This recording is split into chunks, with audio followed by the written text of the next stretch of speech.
Bonjour, bonjour. Alors, suite à une demande, je fais un tuto sur les around. Petite précision avant de commencer. Quand je dis around, je pense à l'index around, middle around, ring around. Pinky aussi, il existe, mais je ne sais pas le faire. Je parle pas du back around, qui fait partie de la famille des backs, et non pas. Voilà. Donc c'est utile quand même de le préciser. Alors, déjà, qu'est-ce que c'est un around? C'est faire tourner le stylo autour d'un doigt. Donc la base, c'est de le prendre entre deux et juste par la force de celui qui est en dessous faire un tour autour de ce doigt et d'arriver dans la même position. Donc il y a deux types, on va dire deux types de figures comme ça. Il y a celle où on met assez de force pour que, je peux faire la figure, pour que ça retombe. Vous voyez, j'ai commencé comme ça, je suis arrivé comme ça.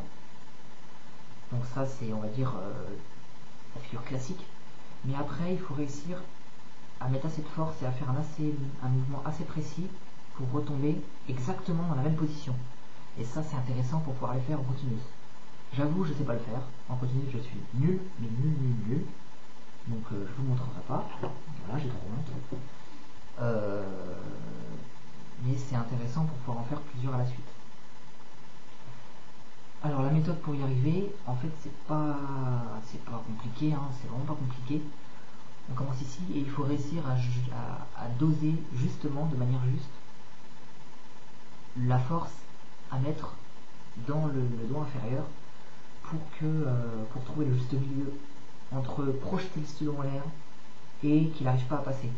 Alors ça peut paraître facile comme ça, mais c'est pas forcément évident. Alors ici en 1-2, alors ça c'est facile, hein, vous y arrivez, n'importe qui, à peu près n'importe qui peut y arriver en 5 minutes.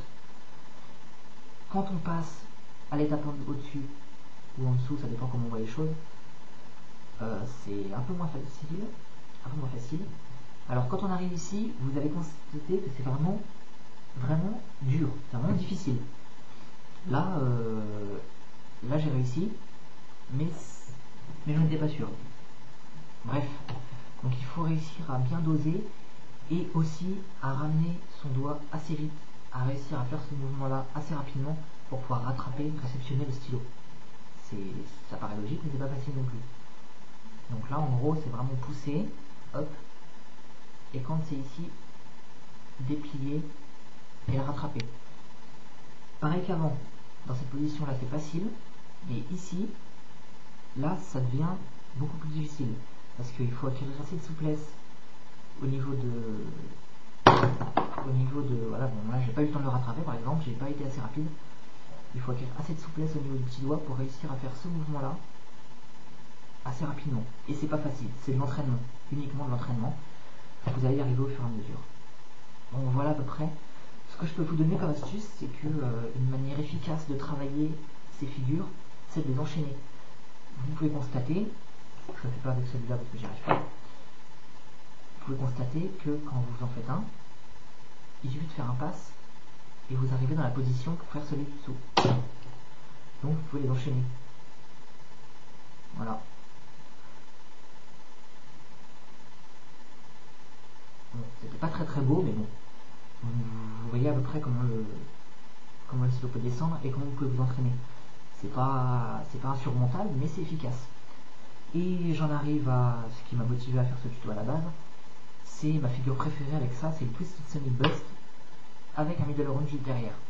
Donc, hop, voilà. Donc c'est assez joli dans un combo, ça fait bien. C'est pas très dur à faire. Et en fait, ça part de l'entraînement de l'index round enchaîné avec un middle juste derrière. Parce que Twisted Sonic, je pense que vous le savez, c'est un Twisted Sonic avec un index round derrière, en hybride. Donc c'est assez intéressant de le faire. Après, essayer de descendre jusqu'en bas. Voilà, bon là par exemple, j'ai eu un mauvais timing, ça fait que je suis arrivé comme ça. Du coup, pour faire le ring around, c'est un peu la merde. Donc voilà. Qu'est-ce que je peux dire de plus à propos de ces figures? En fait, elles sont vraiment pas très compliquées. C'est un peu des figures d'acharné parce que bon, bah il faut s'entraîner. Et si vous arrivez à les faire en continu, c'est encore mieux. Voilà tout ce que je peux dire. En résumé, il faut réussir à doser la bonne force dans les doigts en fonction du stylo que vous avez. C'est pas pareil avec ça qu'avec un RSVP, qu'avec un gros mode d'entraînement comme celui-là. C'est complètement différent. Donc entraînez-vous avec des stylos différents, c'est pas mal du tout. Et essayez d'enchaîner en les faisant descendre. Ça vous fera un entraînement assez efficace. Voilà, et vous saurez tout. Allez, à plus.